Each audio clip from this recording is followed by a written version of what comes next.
श्री राम जय जय राम। श्री राम जय जय राम।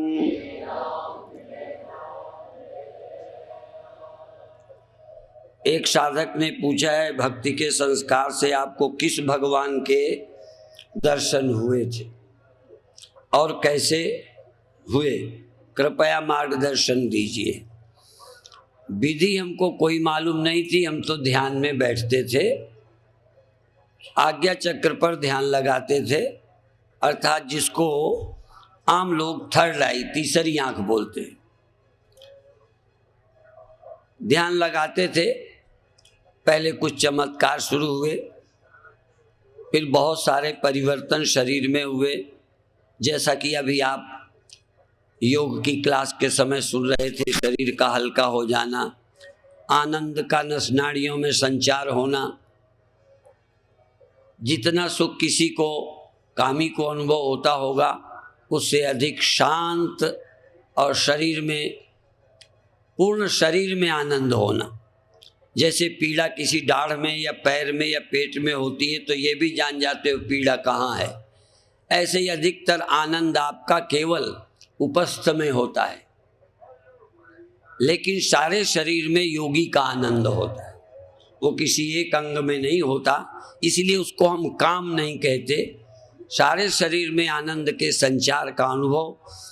दूसरे भगवान हमारे कोई छटे हुए तो नहीं थे, बचपन से मैं राम भक्त जरूर था, तो मुझे राम और लक्ष्मण के रूप में ही दर्शन हुए थे। बंद आंखों भी हुए और खुली आंखों भी हुए। लेकिन कुछ लोग ये सोचेंगे कि ये दर्शन क्या है, तो मैं ये मानता हूँ कि मन की एकाग्रता प्रगाढ़ता से घनीभूत होकर वृत्ति इष्ट का रूप धारण कर लेती है और इष्ट का दर्शन होने लगता है। यदि आस्था के कारण होता तो एक बार मुझे मुस्लिम फकीर दिखा ध्यान में, जबकि आप जानते हो राम जन्मभूमि आंदोलन के बाद हम लोगों को मुस्लिम विरोधी माना जाता है, पर हम मुस्लिम विरोधी तो नहीं हैं, उनकी मानसिकता के विरोधी हैं जो देश और हमारी संस्कृति के प्रति प्यार नहीं रखते। फिर भी मुझे दर्शन हुआ और मैं वैष्णव कभी नहीं रहा, वैष्णव दीक्षा भी नहीं ली, फिर भी मुझे एक सिद्ध वैष्णव के दर्शन हुए। इस तरह से बहुत सारे अनुभव हुए हैं और शरीर में तो विलक्षणता हजारों तरह की अनुभव हुई, उनका वर्णन करना कोई उचित नहीं लगता है। फिर किसी पूछा है, पूज्य गुरुदेव साधक किस साधना से अपने स्वरूप को शीघ्र अति शीघ्र पा लेता है। पद्धति कोई भी हो, एकाग्रता होनी चाहिए, जो करता है उस पर पूर्ण विश्वास होना चाहिए। हर पद्धति तुमको पहुंचा सकती है, परंतु गुरु ज्ञानी होना चाहिए। यदि गुरु ज्ञानी नहीं है तो उन अनुभूतियों तक ही पहुंचा सकता है। कोई कुंडलनी जगा सकता है, कोई प्रकाश दिखा सकता है, कोई भगवान दिखा सकता है, आनंदित कर सकता है, ये सब गुरु कर सकते हैं। पर यदि ज्ञानी नहीं है तो आत्मबोध नहीं करा सकता, क्योंकि जो गुरु के पास नहीं है वो चेले को दे कैसे सकता है। इसलिए बोधवान गुरु होना चाहिए, पद्धति कोई हो। और अति शीघ्रता के लिए भी तीव्र संकल्प, सच्चा इरादा होना चाहिए। जितना ही तुम्हारे संकल्प में सच्चाई होगी और पूर्ण विश्वास होगा, उतनी ही जल्दी सफलता मिल सकती है। फिर पूछा है, कृपया शास्त्र सम्मत युक्ति बताएं। तो हमारी युक्ति शास्त्र सम्मत ही है, शास्त्र असम्मत हम नहीं कुछ बताते। हाँ, ये जरूर है कि कुछ वेदांत शास्त्र के अनुकूल नहीं है, कुछ पद्धतियाँ वेदांत शास्त्र के अनुकूल नहीं है, कुछ पद्धतियाँ भक्ति शास्त्र के अनुकूल नहीं है, कुछ पद्धतियाँ योग शास्त्र के अनुकूल नहीं है, क्योंकि उनकी अनुकूलता अलग अलग है। जैसे होम्योपैथी का परहेज अलग है आयुर्वेदिक औषधि में परहेज अलग है। होम्योपैथी वाले में धनिया नहीं खा सकते, लौंग नहीं खा सकते, सुगंधित चीज नहीं इस्तेमाल करते।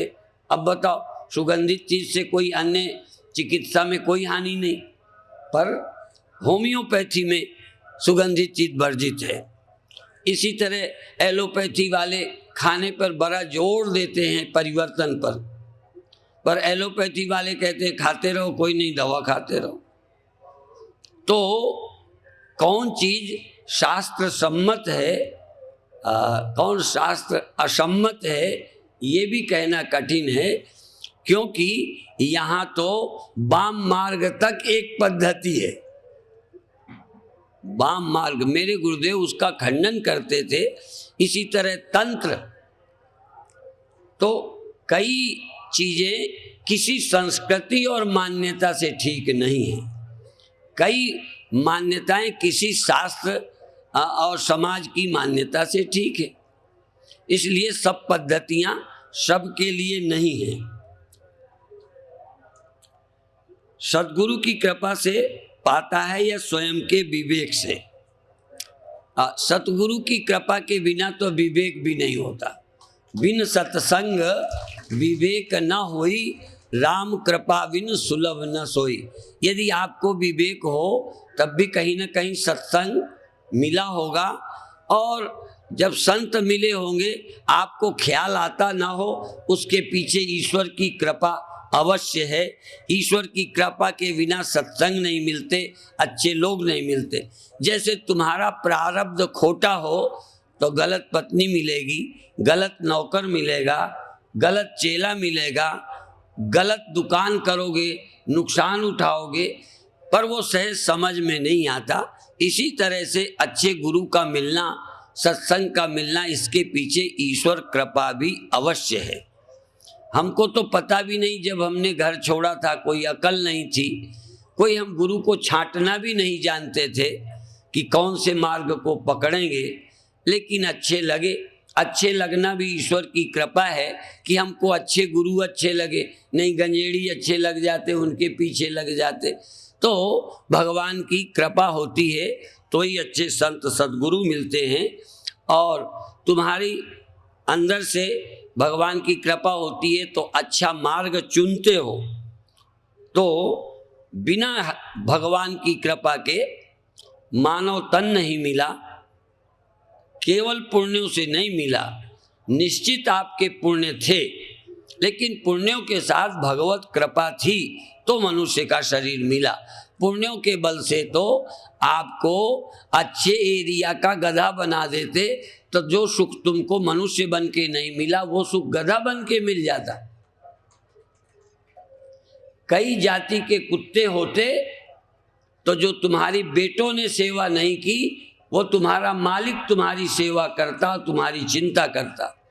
अमेरिका के कुत्ते होना भारत के आदमी होने से ज्यादा सुखद है। ज्ञान के लिए नहीं, ये समझ लेना, कहीं धोखे में न रहना। बहुत पुण्य करके अमेरिका के कुत्ते बन जाओगे, इतना ख्याल रखा जाएगा, कोई कुत्ता भी बीमार और वो ख्याल नहीं करे तो समझो अपराध है वहाँ।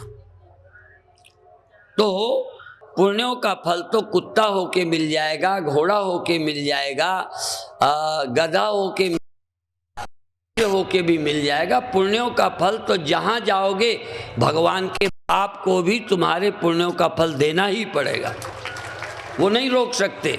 उनकी कृपा ये है कि पुण्य या पाप का फल भी देंगे, पर तुम्हें मुक्ति का अवसर देने के लिए भगवान ने मनुष्य का तन दिया है।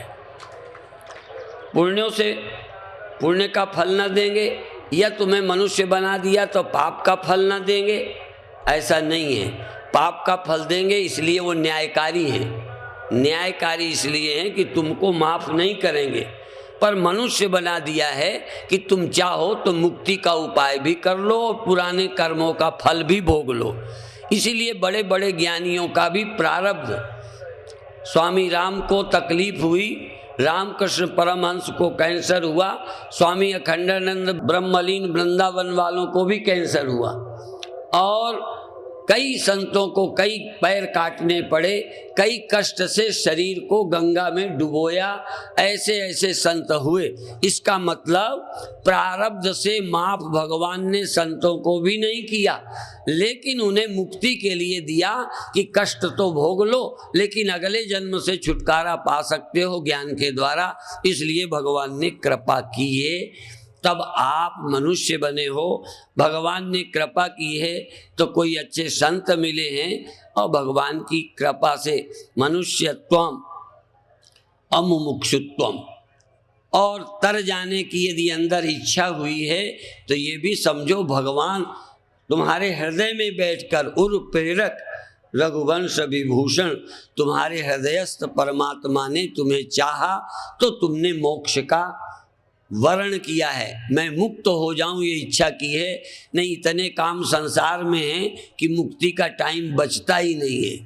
किसी को धन चाहिए, किसी को पद चाहिए, यहाँ तक बाबा बन के भी मोक्ष के लिए फुर्सत नहीं है। जहाँ जन्मों जन्मों के पुण्यों से साधु बनने का सौभाग्य प्राप्त होता है, तो कई साधु बनने का भी लक्ष्य मोक्ष नहीं। यहाँ भी बहुत लोग सन्यास के लिए उत्सुक हैं, तो सन्यास देने से तो मैं घबराने लगा। मुझे लगता है कि आप गृहस्थ में चलते हुए सचमुच संत बनने की कोशिश करो तो ज़्यादा अच्छा हो। बाबा बनकर के गृहस्थ बनो, बाबा बनकर के धन के पीछे भागो, बाबा बनकर के तुम प्रचार और चेला बढ़ाने में आपकी रुचि हो, इससे अच्छा तो था कि गृहस्थी थे, वही ठीक था। तो मेरे जानते सन्यास का मैं बहुत पक्षधर नहीं हूँ, फिर भी जिनकी अत्यंत लगन है और ईमानदार हैं, ईमानदारी उन पर निर्भर है कि वो सत्कार और मान के लिए महात्मा नहीं बन रहे, केवल सुविधा के लिए ही महात्मा नहीं बन रहे। हाँ, यदि साधु बनने में साधना की सुविधा होती है और उस सुविधा मैं घर में नहीं जुटा सकता, क्योंकि घर में मुफ्त भोजन नहीं मिलेगा। यदि आपको मुफ्त की रोटी मिल जाए और समय बच जाए कमाने से और भजन कर सकते हो, तो सुविधा के लिए भी कल्याणार्थ सुविधा हो तो मैं उस सुविधा का भी पक्षधर हूँ। मांग के खा लो, किसी आश्रम में रह जाओ, बना बनाया खाओ, लेकिन साधन करो। और संत और भक्तों से ये भी सुना, अपने गुरुदेव से भी, कि जो भजन नहीं करते, मुफ्त का खाते हैं, वो पुण्य कम करते हैं, पाप ज़्यादा करते हैं। क्योंकि मुफ्त का खाने का अधिकार जो संसार से पूर्ण वैराग्यवान मुमुक्षु है, उसको छोड़कर मुफ्त का खाने का किसी को अधिकार नहीं है। या लूला लंगड़ा अंधा बहरा बीमार बूढ़ा, ऐसे लोगों को कहीं तो खाना ही पड़ेगा, चाहे घर में मुफ्त खाए। यदि कोई लड़का ऐसा पैदा हो जाए जो कमाने लायक नहीं है, 10-15 साल जिएगा तो मुफ्त का ही खाएगा। माँ के पेट में मुफ्त का खाया, या यूं कहो प्रारब्ध का खाया। अभिप्राय ये है कि हमको अपनी मेहनत का खाना चाहिए, और सचमुच जिसका सारा समय किसी अच्छे काम में बिजी रहता हो तो धन नहीं कमाता तो भी अच्छा काम करता है। मान लो एक दिन भर कोई समाज को कथा सुनाता है, कोई खेती नहीं करता, दुकान नहीं करता, कथा करता है, तो कथा करने वाले को अपनी जीविका पार्जन के लिए लेना गलत नहीं है।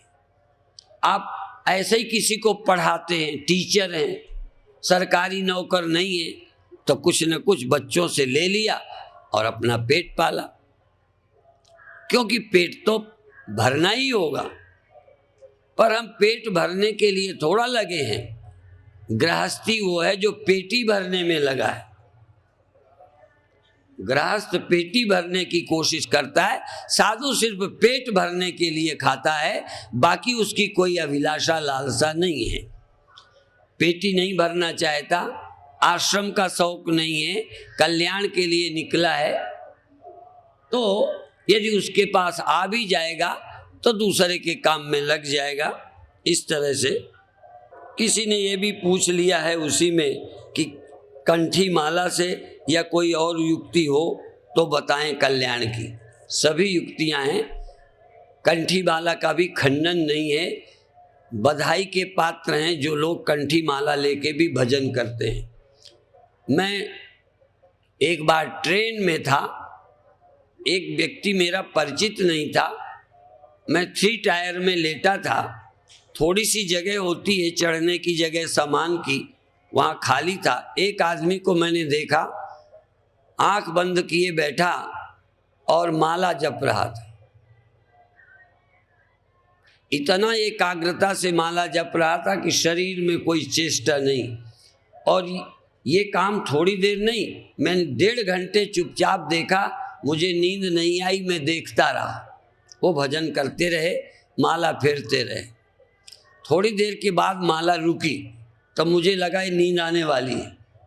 ऐसा मुझे ख्याल आया कि भजन करते करते नींद आई, क्योंकि जब क्रिया परिवर्तन होती है तो ज़्यादातर नींद में होती है।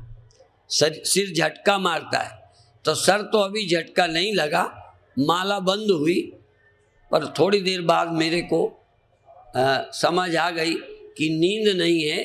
उसने माला फेरना भी अड़चन दिखाई देने लगी। ध्यान की गहराई में माला फेरना भी संभव नहीं होता जहाँ स्वास्थ्य रुकती हो। बाहर की क्रियाएं समाप्त हो जाती हैं तो उंगली उनकी रुक गई और वो भजन में ध्यान में बैठे रहे। अब वहाँ कंठी माला भी है और एक जगह कंठी माला नहीं है, तो कोई मार्ग भी जो है वो बिल्कुल ठीक है, पर चलने वाला ईमानदार चाहिए। अच्छे रास्ते से भी बेईमान नहीं चलते, बैठे रहते हैं, और गलत रास्ते से भटक कर भी ईमानदार थोड़ी देर बाद पहुंच जाते हैं। इस पंडाल में भी बहुत लोग ढूंढते भटकते, रास्ता पुलिस चेंज कर देती है, तब भी जिन्हें आना है वो अखंड परम धाम आ गए, और जिनको नहीं आना बाद में मिलेंगे, हमको आपका पंडाल नहीं मिला था। जिन्हें फोन करना है, अमेरिका भी भारत से करते हैं। जब मैं विदेश में होता हूँ फोन ढूंढ लेते हैं। आज मैं कहाँ हूँ, जहाँ हूँ वहाँ का फ़ोन नंबर मुझे मालूम नहीं है, पर पत्रिका से पढ़कर फ़ोन करने वाले कर लेते हैं। और कई कहते हैं हमें फ़ोन नंबर मालूम नहीं था इसलिए फ़ोन नहीं किया। तो नहीं मालूम होते तो पहले दिल्ली करते, दिल्ली में नहीं होता वृंदावन करते, और किसी से पूछते, उससे कुछ पता चलता। ऐसे ऐसे लोगों ने फ़ोन किए कि मान लो मैं अमृतसर हूँ तो आश्रम किया, पता चला कि मैं किसी के घर चला गया हूँ, उनसे उसका फ़ोन ले लिया।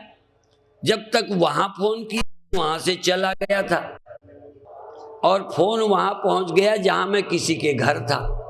कैसे पहुँचा? जब ज़रूरी होता है, जब चाह होती है तो राह मिल जाती है। इसलिए जहाँ चाह है वहाँ राह है। आप अपनी चाह को देखें, सच्ची है, अवश्य आप प्राप्त कर लेंगे। अब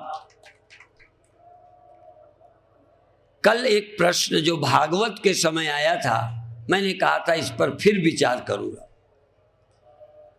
आप यहाँ हैं, इसमें आपके देह का और चेतना के होने के कारण लगता है। यदि अभी स्वप्न होता तो तुम यहाँ ना होते। यहाँ बैठे यदि आपको झपकी आ जाए और स्वप्न देखे तो आप अपने घर, खेत, खलिहान, स्कूल, दफ्तर, ड्यूटी में हो सकते हो। तो यहाँ हो कि वहाँ हो, तो शरीर से यहाँ होने पर भी यदि स्वप्नों में चले जाओ तो आप यहाँ नहीं हो, वहाँ हो जहाँ तुम स्वप्न में हो। तो तुम कहाँ हो इसका तुम्हारे पास सबूत अभी क्या है? प्रत्यक्ष प्रमाण, अनुभव प्रमाण। व्यापक होने में प्रमाण क्या नहीं है? क्योंकि आपको अनुभव नहीं है। ठीक है, और अनुभव आपको सीमित होने का है। अनुभव आपको इंद्रियों के साथ है। यदि आप इंद्रिय रहित हो जाओ, इंद्रिय रहित चेतनता हो जाए और पूर्व अनुभव का स्मरण न हो, तो मैं पूछूंगा तुम कहाँ हो? शायद उत्तर देर में आएगा। अभी तो आप यहां हो और मिलता जुलता स्वप्न में आप वहां हो, और नींद में आप नींद में हो। यदि देश नहीं है, काल नहीं है, वस्तु नहीं है, तो नींद में हो। लेकिन यदि नींद ना हो और देह में ना हो और देह जन्य अनुभवों में ना हो, तो तुम हो, फिर उस समय बताओ कहाँ हो?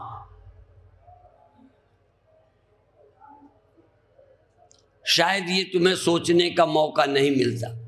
तुम हो, फिर ये नहीं कह सकते कहाँ, क्योंकि यहाँ वहाँ होता है जहाँ शरीर होता है। शरीर होता है, जैसे स्वप्न में भी वहाँ थे। वहाँ का मतलब वहाँ देह था, वहाँ कोई सड़क थी, कोई घर था, वहाँ कोई लोग थे, और वो आप देह सहित थे। तो वहाँ यहाँ नीचे ऊपर आप तब हैं जब देह में, अर्थात देह के कारण देश बोध होता है, स्थान बोध।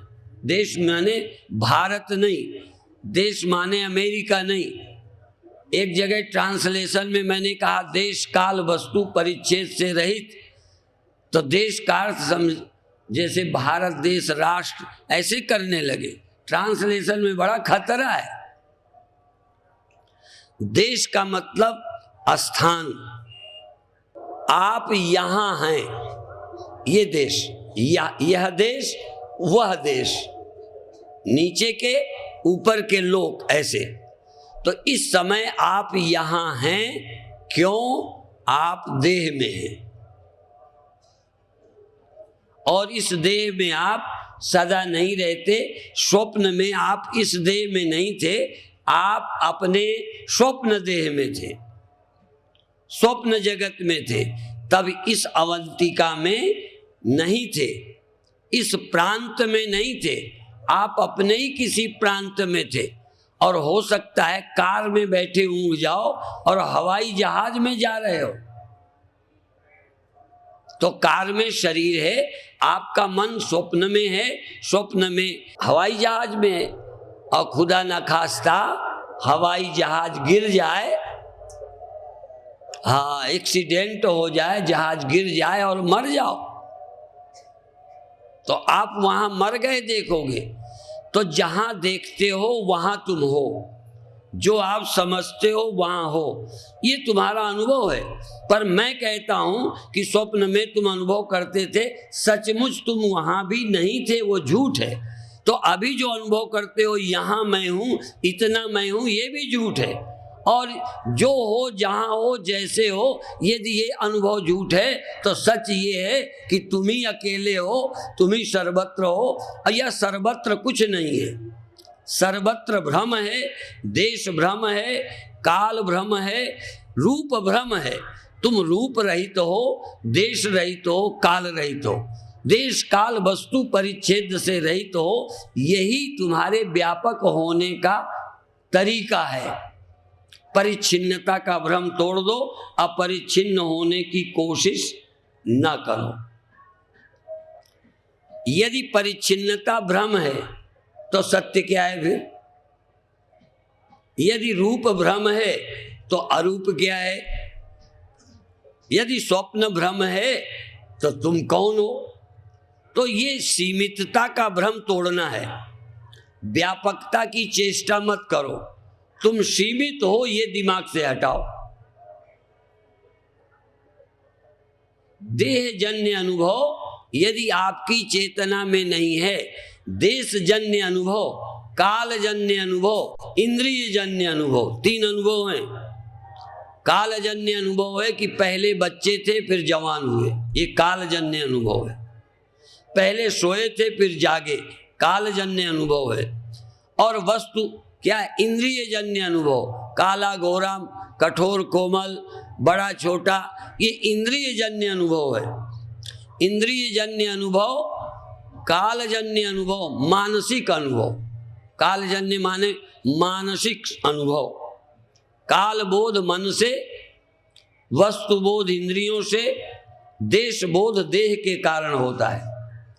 यदि तीन निवृत्त हो जाएं, देह बोध, वस्तु बोध, समय बोध, और समय बोध अमन होने पर, वस्तु बोध अतीन्द्रिय होने पर, और देश बोध देहाभिमान गलने पर होगा। और यदि तीन ना रहें तो तुम ब्रह्म हो, फिर सीमित होने का तुम्हारे पास कोई प्रमाण नहीं। जब सीमित होने का प्रमाण नहीं और मैं हूं, तो उसका अर्थ सीधा है कि मैं असीम हूं। इसीलिए मैं मरता नहीं हूं। जितने आपके शब्द अविनाशी, अमृत, अजन्मा, तो जन्मा नहीं हूं, मरता नहीं हूं, तो दूसरा हमें कहने निषेध, तो व्यापक हूं नहीं, परिच्छिन्न नहीं हूं। जैसे मरता नहीं हूं, इसका मतलब क्या हो गया? सदा हूं। मरता नहीं हूं का मतलब सदा हूं। उसके लिए शब्द नहीं है। अविनाशी है तो नाशी का निषेध है। नाशी नहीं हूं का मतलब नाशी नहीं हूं। जितने शब्द हैं, इसी तरह से परिच्छिन्न नहीं हूं, एक देशी नहीं हूं। अर्थात जो अनुभव कर रहे हो, जो स्वप्न देख रहे हो, देशी, एक देशी का, ये स्वप्न टूट जाए, तुम्हें व्यापक होने की जरूरत नहीं है। बुलबुला अपने सीमित भाव को तोड़ दे, व्यापक होने की कोशिश नहीं करनी। व्यापक वो है, कहने की, अनुभव की जरूरत नहीं। व्यापकता का अनुभव होगा भी नहीं, सीमितता का अनुभव टूट जाएगा। मरने का ख्याल टूट जाएगा। बस मरने का ख्याल टूट जाए, दुखी होने का ख्याल छूट जाए, सुखी होने की जरूरत नहीं है। मरने का ख्याल टूट जाए, बस अमर होने की जरूरत नहीं है। इसी तरह से विकारी होने का भ्रम टूट जाए। इसीलिए निर्विकार हूं, माने विकार नहीं है, बस सब निषेध, निषेधावधि। मुझे स्वरूप बोध के लिए अनुभव का निषेध करना है। तुम अनुभव को प्रमाण कहते हो, उपनिषद कहता है अनुभवों से छुट्टी पा जाओ, बात बन गई। नहीं समझ में आई? जितना अनुभव किया है, इनसे छुट्टी पा जाओ। आदमी हूं, ऐसा हूं, पापी हूं, अनुभव ही तो किया है। क्यों किया है वो मैं नहीं जानता, पर ये अनुभव आपने किया है। इस अनुभव से छुट्टी मिल जाए और फिर तुम हो। इस अनुभव के बिना कोई अनुभव, तुम हो देह ना हो, तुम हो इंद्रिय जन्य ज्ञान ना हो, तुम हो मनोजन्य कोई ख्याल ना हो, और तुम हो नींद में ना हो। नींद में होना खतरनाक है। दो ही खतरे हैं, या तो तुम इंद्रिय जन्य मनोजन्य अनुभवों में फंसे हो, या नींद। ये बैतरणी है सबसे बड़ी। जब भी आप इस जगत से जाते हो, देह छोड़ो चाहे नींद में जाओ, तुम चलते हो, तब एक जगह स्वप्नों से आगे, अनुभव के आगे एक आती है अज्ञानता, निद्रा। उस नदी को लोग पार नहीं करते, नींद में रह के फिर इसी पार लौट आते। नींद नहीं पार करते, नदी में जाते हैं या फिर जमीन में, फिर नदी में, या तो यहीं लौट आए, नींद में गए, कितनी देर रहे, फिर यहीं लौट आए। आप जगत और नींद दोनों को पार नहीं करते। यदि एक सेकंड को भी कोई व्यक्ति जगत से भी मुक्त हो गया हो, रोज नींद मुक्त करती है, रोज स्वप्न तुम्हें इस जगत से मुक्त करते हैं, स्वप्न इस जगत से मुक्त करते हैं, स्वप्न से निद्रा तुम्हें मुक्त करती है। तुमको तुम इनसे अपने रहते, नींद से और स्वप्न से, और संसार स्वप्न से, दो स्वप्न है, स्वप्न जगत स्वप्न, इन तीनों से मुक्त हो उस समय तुम अकेले हो। और अकेला जो होता है आकार रहित होगा, वो अकेला आकार रहित है, और आकार रहित सीमित नहीं हो सकता। आकार तो सीमित होते हैं, निराकार सीमित होता ही नहीं। न आकाश सीमित है, न आत्मा सीमित है। आकाश का भी आकार नहीं है, इसलिए सीमित नहीं है। सूर्य के भी ऊपर है, तारों के भी ऊपर है।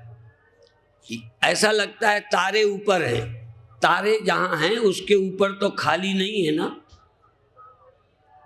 सूर्य के ऊपर अवकाश नहीं है, आकाश नहीं है, स्पेस नहीं है। सारी चीजें अवकाश में रहती हैं, अवकाश किसी में नहीं रहता। हाँ, अवकाश रहता है तएदत आत्मना आकाशा संभूता, इस चैतन्य के आश्रित अवकाश रहता है। और चेतन किस में रहता है? कहें चेतन अपने स्वयं में रहता है, उसे किसी में रहने की जरूरत नहीं है। स्वप्न मेरे अनुभव में रहते हैं, जागृत मेरे अनुभव का नाम है, दुख मेरे ज्ञान में रहते हैं। कहें मैं सबके ज्ञान के बिना रहता हूं, मैं बोध स्वरूप हूं। अभी हम बोध के साथ जो जाना है वो पकड़े हुए हैं। मेरा अनुभव ही मेरे सच्चे अनुभव में बाधा है। निद्रा और स्वप्न दो का नाम अज्ञान है। निद्रा और स्वप्न दोनों, चाहे रस्सी ना दिखे चाहे सांप दिखे, दोनों में असलियत पर पर्दा है। इसलिए मुझ आत्म चैतन्य में पर्दा ही हटाना है। और पर्दा क्या? मैं चेतन हूं, सीमित अनुभव था वो झूठ है, स्वप्न अनुभव झूठ निकला। जिस दिन जागृत जगत का अनुभव भी झूठ निकला, समझ जाओ स्वप्न का अनुभव झूठ निकला कि सच निकला। नींद खुली तो जागृत का अनुभव कभी झूठ निकला कि मैं आदमी हूं, ये अनुभव झूठा है। मैं दुखी हूं, ये अनुभव झूठा है। मैं सीमित हूं, ये अनुभव झूठा है। मैं विकारी हूं, ये अनुभव झूठा है। यदि ये अनुभव स्वप्न है तो फिर अनुभव ही अकेला सत्य है। उमा कहां मैं, अनुभव अपना अनुभव, आत्मा अनुभव। सत हरि भजन जगत सब। कई लोग कहते सत हरि भजन जगत सब सपना। कई लोग ऐसा भी अर्थ करते सत हरि भजन जगत सब सपना। मेरा अनुभव ये है कि सब सपना है मेरे अलावा।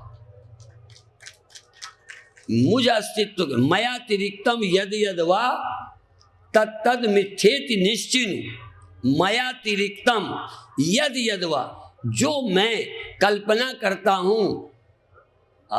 स्वामी राम ने गजब की बात कही कि मैं मानता हूं खालिक ने खलक पैदा की। असल में बहुत ऊंची बातें बकवास लगती हैं जब तक ऊंचाई ना आए। बहुत ऊंची बातें लोगों को कल्पना लगती हैं।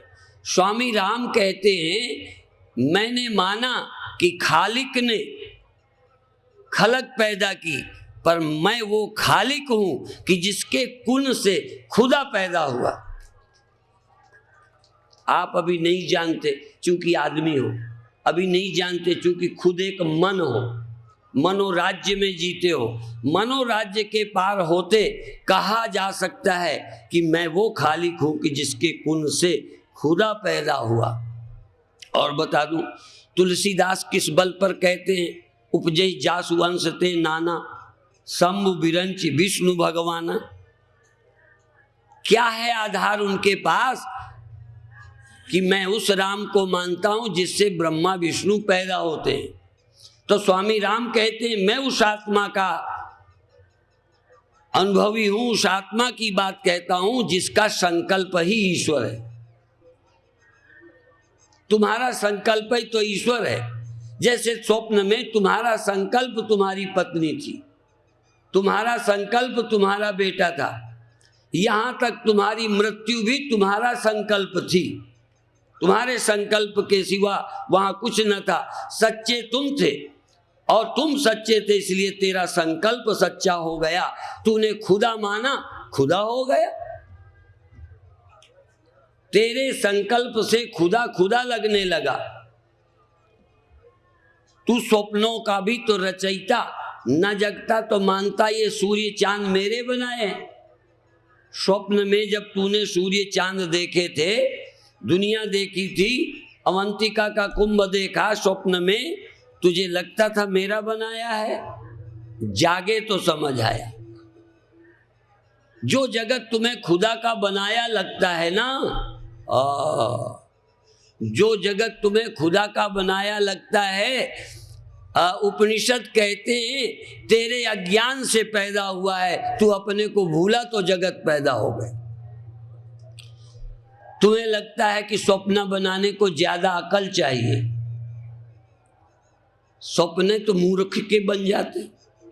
स्वप्न बनाने के लिए कोई अकल चाहिए। कई भूत बना लेते हैं, प्रेत बना लेते हैं। मैं विदेश गया तो वहां भी किसी को कोई आता रहता है। भारत में ही नहीं, विदेशों में कोई आता है, कोई दिखता है, कोई मेरे पीछे पड़ा है, पड़ा रहता है इनके पीछे। ये क्या है? एक दिमागी दुर्बलता है। दुर्बल आदमी जितना कल्पना कर लेता है उतना समझदार नहीं कर सकता। समझदार की कल्पना में कोई प्रामाणिकता होगी। सिर्री सन की आदमी पता नहीं क्या देखे। इसलिए जब तक मैं मनोराज्य के पार नहीं जाता, मन के पार नहीं जाता, तब तक मैं वास्तविक सत्य से परिचित नहीं हो सकता। इसलिए आप अभी और कुछ नहीं जाने, कुछ देर इंद्रियों के विषय का अनुभव करें। पहली बात, जो सुनाई देता है, जो दिखाई देता है, जो महसूस होता है, यहां आ जाओ। पूरे यहां शरीर, यहां नस, नाड़ी, दर्द, आराम, आंख बंद, आवाज, नहीं आवाज, जो यहां है यहां आ जाओ। और एक अभी बात सुभाष शास्त्री कह रहे थे, बात बहुत अच्छी थी, पर एक थोड़ा सा कहने में या समझने में चूक हो सकती है। जो यहाँ नहीं है वो कहीं नहीं है, या जो कहीं नहीं है वो यहाँ भी नहीं है। पर इसमें मैं बताऊं, हमारे आंखें हैं, कई की आंखें नहीं है। हमारे को जितनी जागृत अवस्था है पेड़ की वैसी नहीं है। लेकिन यहाँ अभिप्राय क्या है कि जो हमारे में सत्य है वो पेड़ में भी है, वो पहाड़ में भी है, वो पशु में भी है। और एक और बताऊं, उसको रियलाइज करने की, जानने की क्षमता, समझने की क्षमता मनुष्य देह में है, वो गधे में नहीं है। हाँ, पर जिसको जानना है, जो प्राप्त, जिसको कह रहे थे प्राप्त, जो प्राप्त है वो सबके पास है। प्राप्ति का उपाय, प्राप्ति की समझ सब में समान नहीं है। प्राप्त सब में है, नित्य प्राप्त, सत्य वस्तु सब में समान है। जैसे लोहे का एक सुई बनाओ, लोहे की एक चाकू बनाओ, लोहे की एक कैंची बनाओ, लोहा सब में समान है। काम समान नहीं है, काम सबके समान नहीं, आकार सबके समान नहीं, वजन सबका समान नहीं, लेकिन सत्य सब में समान है। उस सत्य की प्राप्ति, उस सत्य की प्राप्ति की जरूरत सबको नहीं। पहली बात, सत्य की प्राप्ति की जरूरत सबको नहीं, और सब जरूरतमंदों को प्राप्त होने की उतनी बुद्धि नहीं, और प्राप्त करने के लिए कराने वाले गुरु की भी कई जगह कमी है। तो वो सब में समान है, पर उस समान को लखाने वाले, उस समान को लखने की इच्छा रखने वाले कम हैं। मेरे गुरुदेव ये कीर्तन भी गाया करते थे, या गुरुदेव के समय गाया जाता था, सतगुरु ने अलख लखाया है। अब अलख है और लखाया है, ये दो विरोधी बातें हैं। एक दिन मेरे प्रवचन में कहते थे ये विरोधाभास है। अध्यात्म तो विरोधाभास है ही। अलख लखाया, जो लखा नहीं जाता उसे लखाया, जो देखा नहीं जाता दिखाया। गुरुदेव तो कहते देख देख देख, दिखाई देने वाले को मत देख, देख देख देख, जो दिखाई देता है ये ना देख, देख कौन रहा है ये देख। साक्ष्य को मत जान, साक्ष्य का साक्षी, साक्ष्य ये है, ये हुआ, ये, इसको मत बता। ये हुआ, ये हुआ, ये हुआ, इसका साक्षी कौन। एक दिन मैंने यही कहा था कि मैं किसी से पूछूं क्या हुआ, आज अच्छा लगा, मन शांत हो गया, अच्छा, और क्या हुआ, शरीर हल्का हो गया, उजेला दिखा, और क्या हुआ, भगवान दिखे, और क्या हुआ, उजेला हुआ। रीढ़ में कुछ हलचल थी, सरसराहट थी, सिर में चींटियां चल रही थी। क्या बताया, जो जाना गया। जो भी बताया, जिसका भी वर्णन किया, जाने हुए का किया। तू था ही नहीं, तू नहीं था, अपनी बात तो की नहीं। एक जगह संत प्रवचन कर रहे थे और ऐसे करके बोले, बताओ मेरे हाथ में क्या है और ये क्या है, ऐसे बोले, क्या है और यहां बताओ क्या क्या है, बताओ तुम ही बताओ यहां क्या क्या है। एक ने कहा कपड़ा है, एक ने समझा कि ये कह देंगे धागा है, तो उसने एक ने धागा बताया, एक ने साफी बताया, एक ने कपड़ा बताया। भाई साफी है तब भी कपड़ा है, वो तो है, पर चलो साफी कहने वाला जरा सीमित हो गया, कपड़ा कहने वाला ज्यादा सच हो गया, धागा कहने वाला। और क्या दिखता है, देखो मेरे कपड़े में, जो मेरे हाथ में, इसमें और क्या दिखता है। हाथी दिखता है, घोड़ा दिखता है, अरे नाम है। अच्छा क्या दिखता है, होते हुए तुम्हें क्या नहीं दिखता ये बता दो। एक पैसा दूंगा, ज्यादा नहीं, क्योंकि बता सकते हो। अच्छा बता दो, ये तुमको कपड़ा नजर आता है और कुछ नजर आता है। कई लोग सुनने वाले कह देंगे आंख नजर आती है,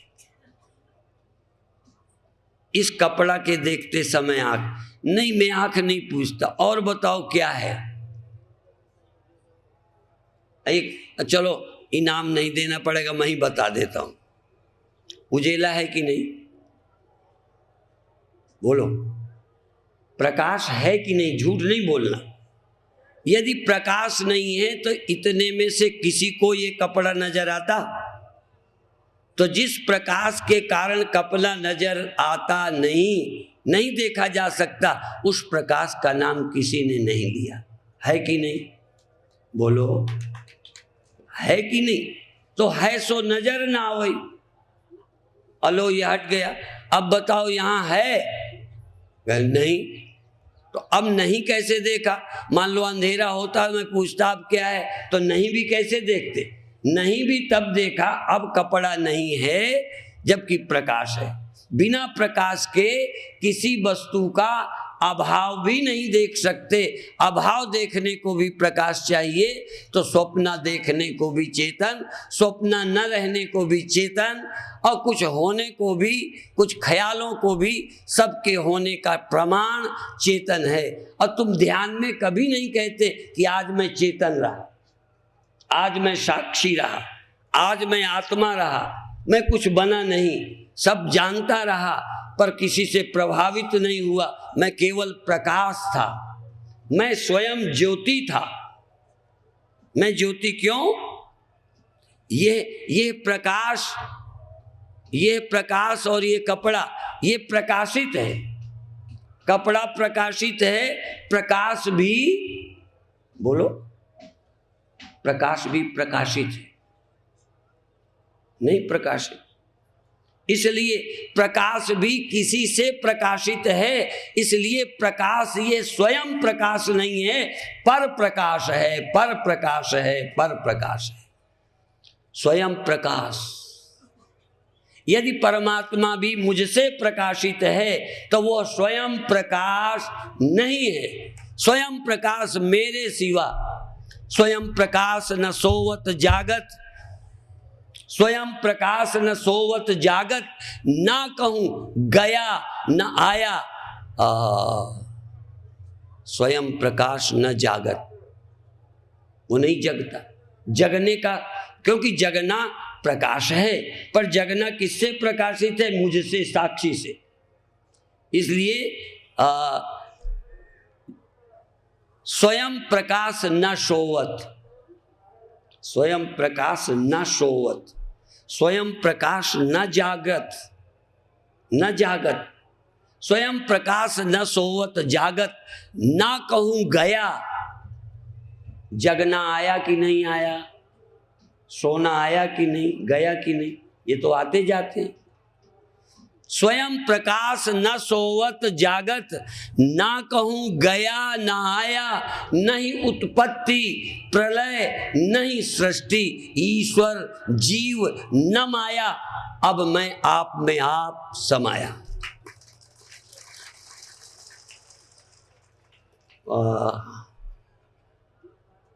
अब ध्यान वालों की भी यहां गम नहीं है।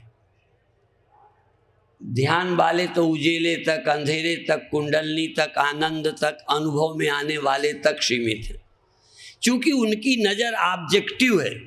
जो जानने में आता है उसके जानने को हम ज्ञान कहे जा रहे हैं। बात समझो, जो जानने में, समझने में आता है उसे हम कहते हैं हम जानते हैं। भाई वो जानने में कहाँ आता है, वो तो जानता है। और मैं बता दूं, आत्मा के सिवा और कोई नहीं है जो जानता है और जानने में नहीं आता। और भगवान यदि जानने में नहीं आता तो परोक्ष है, कल्पना है, और मैं ही अकेला हूं जो जानता हूं, जानने में नहीं आता। और जो जानने में नहीं आता जानता है, स्वयं प्रकाश वही ब्रह्म है, साक्षी, साक्षात अपरोक्षात ब्रह्म। जो साक्षात अपरोक्ष है, जिसे अपने होने के लिए किसी इंद्रिय की, अच्छा इंद्रिय के होने में आंख मेरी ठीक काम करती है, इसमें मैं सबूत हूं कि आंख मेरे होने में सबूत है? मेरे होने में आंखें सबूत होती तो अंधा बेचारा होता ही नहीं। अंधे को अपना होना लगता है ना, बहरे को अपना होना लगता है ना, स्वप्न वाला होता है कि नहीं, जागृत वाला। और तुम हो, अब ये देख लो क्या क्या आया, क्या क्या गया। देखो अब ये कपड़ा को तो अकल है नहीं, कैसे समझाऊं। इससे पूछो कि तेरे में क्या आया, तो कहेगी हाँ एक गांठ आई। आई, झूठ थोड़ा है, आई। अब दूसरी आई, नहीं आई, और अब तीसरी आई, और यही बार बार चक्कर लगाती रही। तू कौन है जिसके रहते चक्कर लगा? तू कौन है? स्वयं प्रकाश, स्वयं ज्योति, आत्म ज्योति। लोग ज्योति दिखाते हैं, दिखाते हैं और कहते हैं ये ज्योति है। हम दिखाते हैं ज्योतियां और कहते हैं ये ज्योति नहीं है, तू ज्योति है। फर्क इतना है। लोग ज्योति दिखाकर कहते हैं ये है परमात्मा, हम ज्योति दिखा के कहते हैं ये है कल्पित ज्योति, ये है दिखाई देने वाली ज्योति, ये प्रकाशित ज्योति है, ये स्वयं ज्योति नहीं है। स्वयं ज्योति तू खुद है। फर्क समझ लें। वही क्रियाएं लोग कराते हैं और तुम अज्ञानी और मूर्ख बने रहते हो, और वही प्रकाश हम दिखाकर तुमको, तुम्हें दिखाएंगे तुम कौन हो। फर्क है शब्द का। मेरे गुरुदेव यही तो कहते थे, देख क्या देखता है। और एक मेरे गुरु भाई बोलते थे, अरे ये भी देखा वो भी देख। ये भी देखा, वहां जाके वो भी देखा, जिंदा में देखा, मर के वो देखा स्वर्ग वगैरह, ये भी देखा जागृत में, स्वप्न में वो भी देख ले। तू बिना भजन ध्यान के देख लिया ये, अब भजन ध्यान करके भी देख ले, दिख जाएंगे। तो ये भी देखा, वो भी देख, इन नयनों का, इस बुद्धि का यही सलेख, पर देखत देखत ऐसा देख, मिट जाए दुविधा रह जाए एक। मेरे गुरुदेव के यहाँ तो कीर्तन समझो उपनिषद है, एक एक लाइन वेदांत है। पर देखो जानकार के लिए तो हिंदी में उपनिषद हैं, और ना समझ के लिए उपनिषद भी बेकार हैं, पौराणिक कथाएं हैं, गप हैं। किसी से पूछो तो वेदांत को गप बताते, सामने वाला पंडाल ऐसे ही, वो हमारी बातों को गप कहता है, हमारी बातों को पाखंड कहता है। जो दिखाते हैं शिव बाबा, आहा, ये सत्य।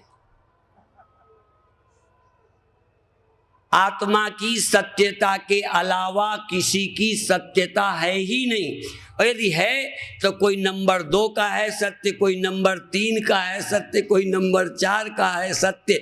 सत्य तो आत्मा ही है, परमार्थिक सत्य है, परम सत्य है, सुप्रीम ट्रूथ है। जब मैं विदेश गया तो उनसे भी मुझे सुनने को मिला ये सुप्रीम ट्रूथ, अर्थात हिंदी का ही तो अनुवाद है परम सत्य, सुप्रीम ट्रूथ। तो इसका मतलब ट्रूथ कई होते हैं, नहीं सुप्रीम की क्या जरूरत। मेरे एक परिचित संत स्वामी हरिगिरी जी थे, बकलोह ककीरा में जिनका आश्रम था, वो वेदांत के अच्छे वक्ता थे। आचार्य रजनीश के समय भी उनसे बहुत बातचीत हुई। वो अखाड़े में डरते नहीं थे।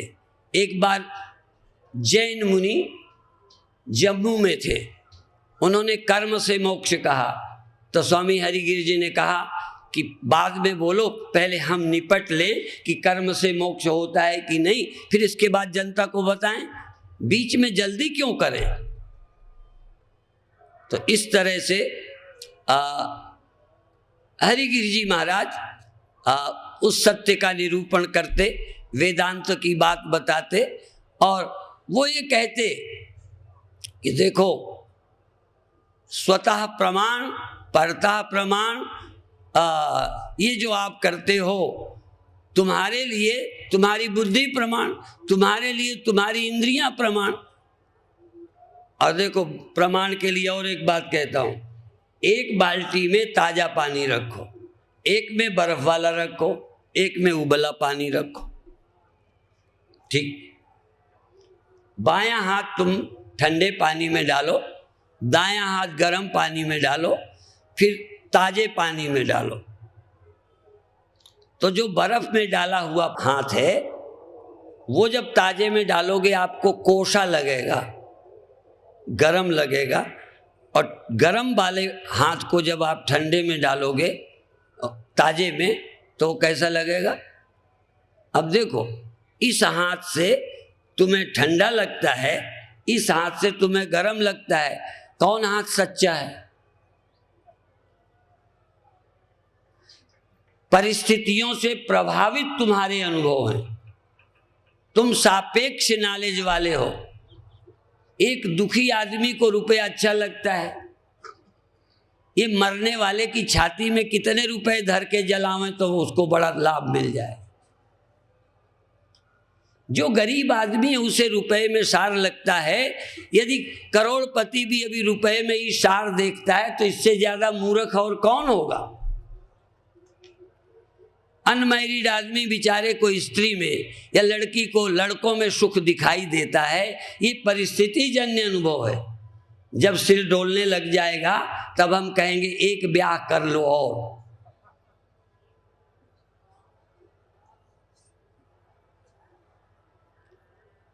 मरते समय कहते ये आश्रम तुम्हारे नाम और कराए देते।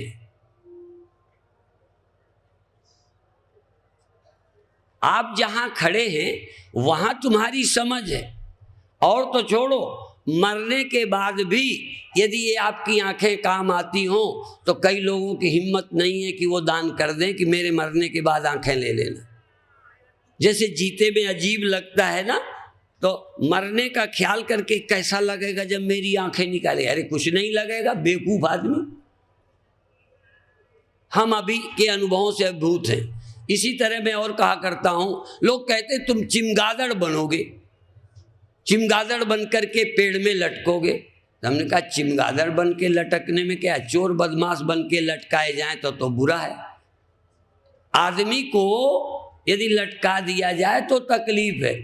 अब चूंकि आदमी को कथा सुनाई जा रही है, ये पौराणिक लोग आदमी को कथा सुनाते हैं, आदमी की खोपड़ी को सुनाते हैं, इसलिए कहते तुम ये करोगे तो चिमगादड़ होकर पानी में, अरे वो पेड़ में लटकना पड़ेगा।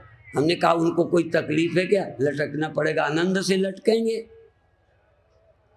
कोई कहे तुमको नाबदान का कीड़ा बनना पड़ेगा, नाबदान का तो पानी कीड़े का जीवन है, निकाल के रख दो, इत्र में मर जाएगा। इत्र उसके लिए नरक है, नाबदान उसके लिए नरक नहीं है।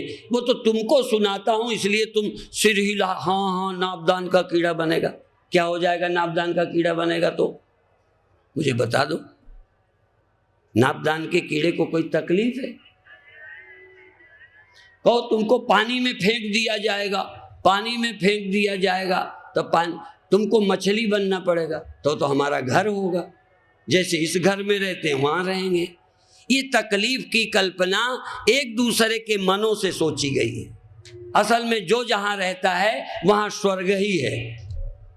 और थोड़ा बहुत नरक मछली को है, जब मगर दौड़ता होगा, बड़ी मछली दौड़ती होगी तो वहां भी समस्या है। छोटी बकरी को तगड़ी बकरी चरने नहीं देती, कमजोर कुत्ते को तगड़ा कुत्ता खाने नहीं देखता, तो ऐसे तो तगड़ा मनुष्य कमजोर मनुष्य को जीने नहीं देता। समस्याएं सब जगह एक जैसी है। क्या बड़ी विशेषता है जिसको तुम नरक कहते हो?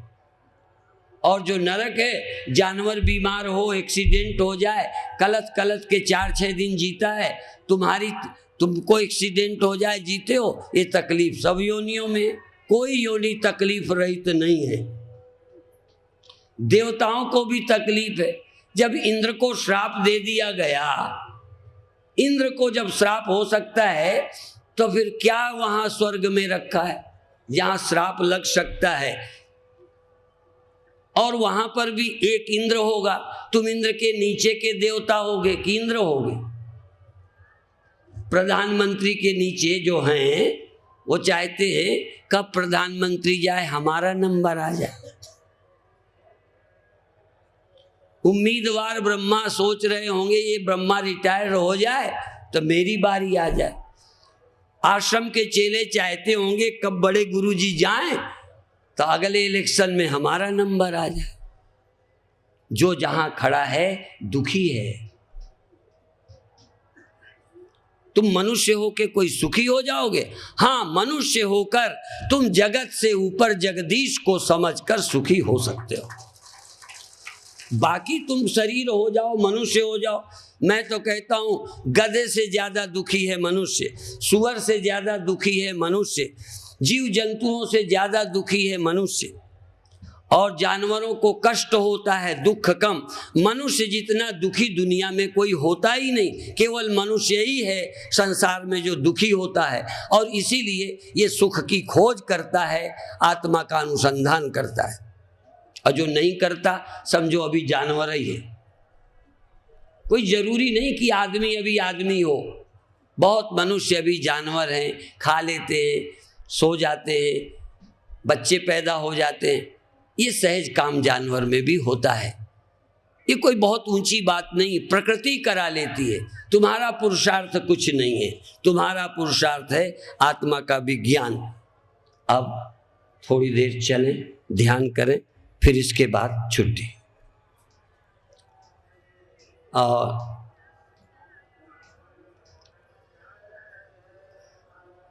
आज अपनी जगह बैठे हुए कुछ देर आंख बंद करके और कुछ देर बिना आंख बंद किए। मैं दोनों बताता हूं।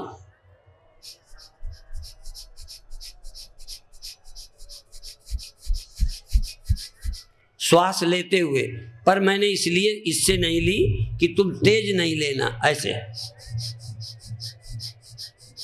हिलने की कोशिश ज्यादा करना, श्वास थोड़ी लेना। और दूसरा हाथ नीचे करके भी शरीर के प्रति पूरे जागना और करीब करीब 5 मिनट तक आंखें बंद रखते हुए, चाहे ऊपर उंगली रखे रहो थोड़ी देर, चाहे नीचे करो, चाहे बीच बीच चेंज करो, पर शरीर को श्वास लेते हुए हिलाते रहना। थकना नहीं है, थकाने के लिए नहीं है। कई लोग ये भी कहते हैं फलां व्यक्ति थका देता है तो आप ही चैन मिलेगी। हम थकाने के लिए नहीं करते, करते करते आनंदित हो जाओ। यदि करने में, खेलने में आनंदित होते हो, नाचने में होते हो, गाने में होते हो, तो आप आनंदित क्यों नहीं हो सकते? आनंदित हो, प्रसन्न हो, खुश हो।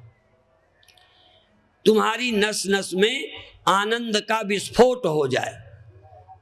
एक नस का आनंद नहीं, एक इंद्रिय का आनंद नहीं, संपूर्ण इंद्रियां, संपूर्ण शरीर तुम्हारा रसमय हो जाए, आनंदमय हो जाए। आनंदित हिलाओ, कितना? जितने में आनंद हो।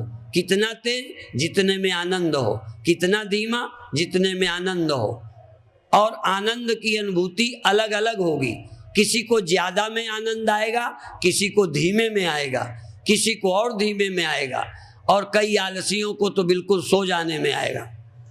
करो करो, होश से करो, और ये ख्याल करो प्रसन्न हो रहे हो कि नहीं, प्रसन्न हो कि नहीं, प्रसन्न हो कि नहीं। तुम्हें भगवान नहीं मालूम, प्रसन्नता तो मालूम है। ये गुण है, अनुभव कर सकते हो। एकाग्र हो कि नहीं, पूरे मन से करते हो कि अधूरे मन से, पूरे मन से कर रहे हो कि ऊपरी मन से, गहरा मन है या ऊपर ऊपर, सच्चे मन से कि झूठे मन से।